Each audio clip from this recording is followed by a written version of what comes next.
जी फसवी कर्ज माफी आहे याच्याविषयी माननीय विभागीय आयुक्त सगळे अधिकारी इथं होते, त्यांच्याशी आम्ही चर्चा केली, आमचे मुद्दे मांडलेले आहेत.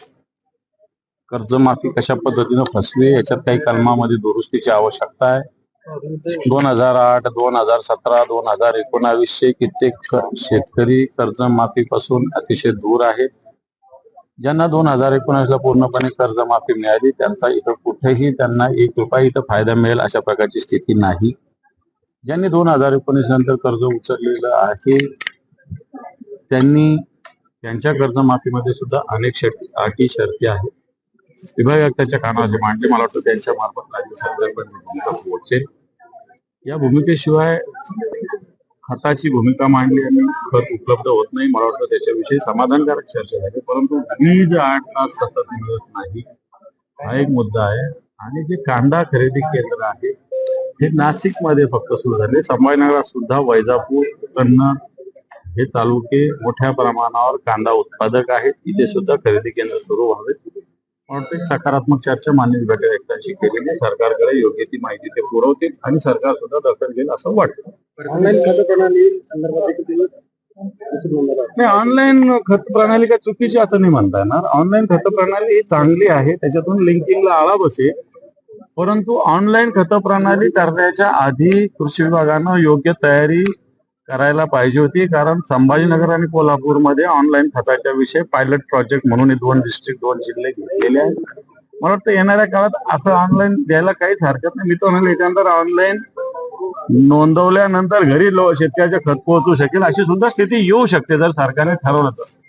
जसं आज गॅस सिलेंडर आहे, आपण ऑनलाईन बुक केलं तर घरी कसं येतं, अशाच पद्धतीनं खत बुक केलं, युरिया बुक केलं, हे सगळं केलं ते घरी पोहोचू शकेल. मग त्यांना त्यात होऊ शकतं. त्याच्यामुळे ऑनलाईन खत प्रणाली चुकीची आपण मुळीच म्हणणार नाही, पण ऑनलाईन प्रणाली सुरू करताना योग्य ते मार्गदर्शन शेतकऱ्यांना, योग्य त्या सुविधा, अधिकाऱ्यांना प्रशिक्षण आवश्यक आहे. ते काही झालेलं नाही म्हणून अडचणी येतात. 100% हे सगळे मुद्दे अधिवेशनात येणार आहे. संपूर्ण कर्जमुक्तीचा मुद्दा अधिवेशनात येईल, विजेचा मुद्दा अधिवेशनात येईल, युरियाची टंचाई हा मुद्दा अधिवेशनात येईल. हे सगळे मुद्दे येणारच. अधिवेशनामध्ये विधानसभेला विरोधी पक्ष नेता आहे ना विधान परिषदेला, खरं तर महाराष्ट्रामध्ये विधानसभेमध्ये भास्करराव जाधवांचं नाव महाविकास आघाडीनं आणि विधान परिषदेमध्ये सतीश पाटलाचं नाव महाविकास आघाडीनं सुचविलेलं आहे. त्याला आता वर्ष होत आलेलं आहे, परंतु अजूनही राज्य सरकार विरोधी पक्षनेता करत नाही. विरोधी पक्षनेता संविधानिक पद आहे, संविधानिक जबाबदारी सुद्धा आहे. म्हणून विरोधी पक्षनेता हा सरकारचं कान डोळ्याची भूमिका निभावू शकतो, परंतु राज्य सरकारला राज्यघटना, संविधानिक पद याच्याशी कोणतंच देणं घेणं नाही. याचाच अर्थ राज्य सरकारच्या मनात विरोधी पक्षनेता झाला तर त्याच्याविषयी भीती आहे. म्हणून निश्चित आम्ही या संदर्भात आवाज उठवू. दादा हिंदी